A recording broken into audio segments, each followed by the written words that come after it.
Now it's time to step it up a notch and have a go at adding in our own data, or importing data we found online outside of Esri's servers. To begin with, let's navigate to the Layers icon displayed on the left-hand side, which will open up the Layers menu. Now, instead of clicking Add, like I would if I wanted to access a layer from the Living Atlas or ArcGIS Online, I'm going to click on this down arrow to access the drop-down menu, and then navigate my way down to Add Layer from File. This should open up a pop-up window where you can either drag and drop your file or choose one on your device. And here it tells you the 3 different file types that it accepts. We've got CSV, GeoJSON, and KML. The one you're most likely to use is CSV, as they're really easy to make yourself or even manipulate if you find one you like online. For example, it's as simple as opening up or making a table in Excel and going to File, Save As, CSV. GeoJSON and KML are a little more difficult to create yourself, but if you found some online via a reputable database, feel free to download them as you see fit and import them into your map. Essentially, to understand the differences between them, CSV stands for comma-separated values. These are files that store information in plain text via the use of tables, where the columns of each row are separated via the use of commas. In the spirit of confusion, this isn't always the case, but mostly you'll only come across commas as the delimiter, hence the name comma-separated values. GeoJSON and KML are very similar as well. They're a standardized way of saving geospatial data in a plain text file as CSVs are. But the main difference is that they're encoded in 2 different ways, whereby GeoJSON files are encoded using what is known as a JSON format, and KML files are encoded using an XML format.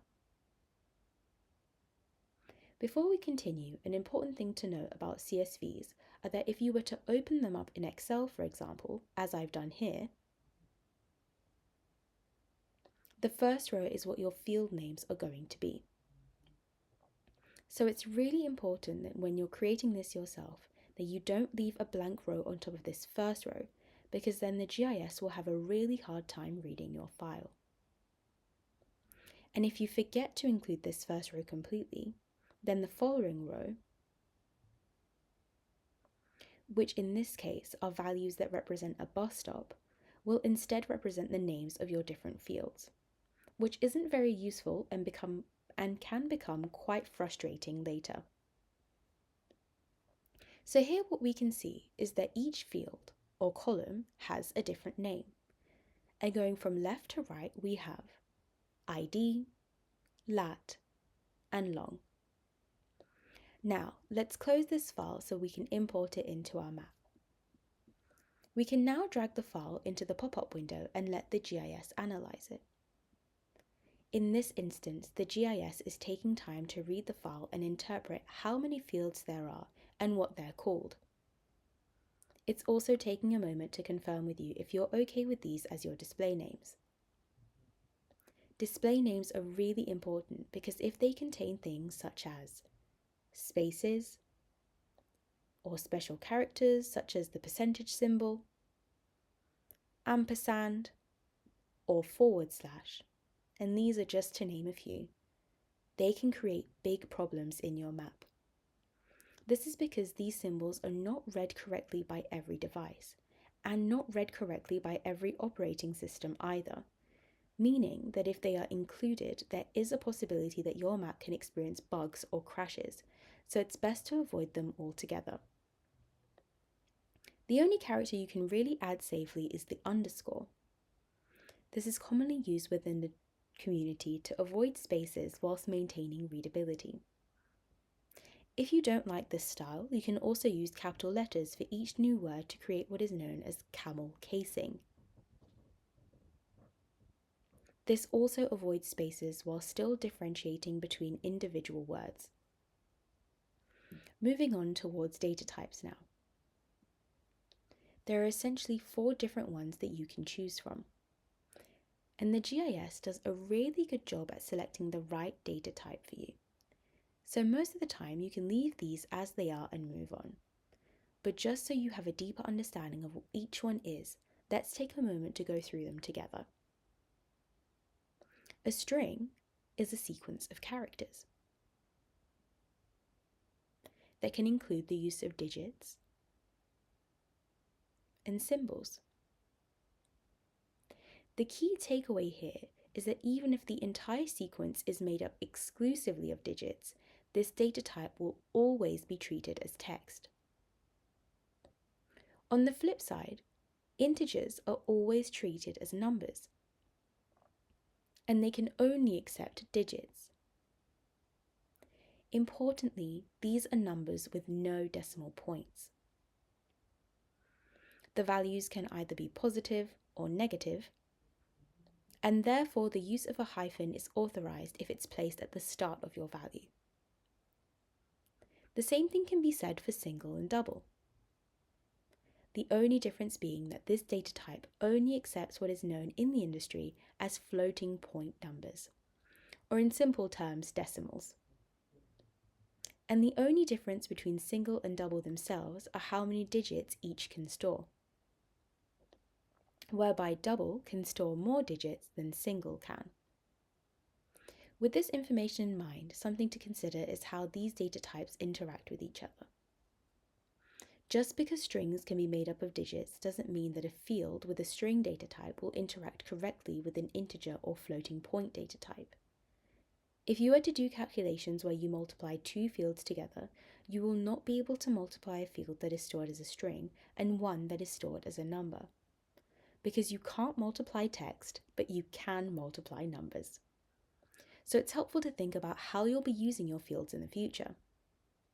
But going back to what I said before, the GIS does a great job at choosing the right data type for you. But now that you know what they are, you can safely play around with them and live in the comfort of knowing that you're not messing up anything major. Okay, now that we're happy with all of that, you can finally click on Next. This time, the GIS is making sure that everything is spatially correct.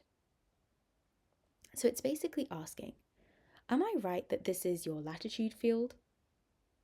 And am I right that this is your longitude field? The key thing here is that on ArcGIS Online, you cannot use data that has other spatial values. So for example, if you had data that had northings and eastings, ArcGIS Online cannot read that. You'd have to edit your file before dragging and dropping it in and convert all those spatial fields into latitude and longitude to get it to work correctly. And because that would be the personification of a headache, I would simply just stick to importing data that has latitude and longitudinal fields already.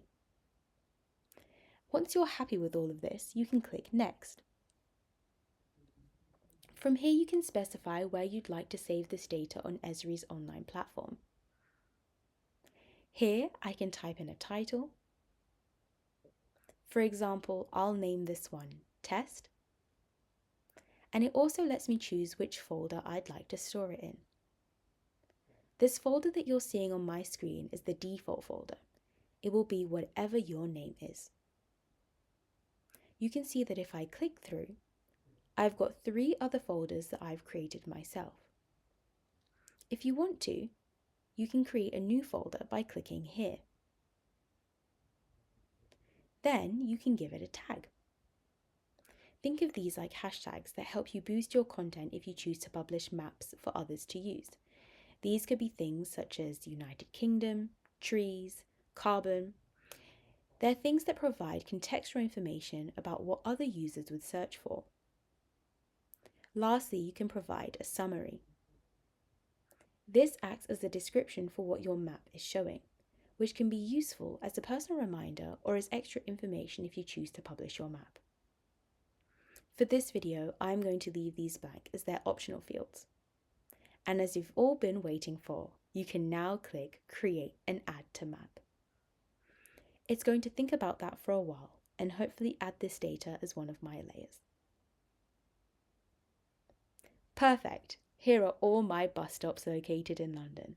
That's a pretty solid amount of public transport if you ask me.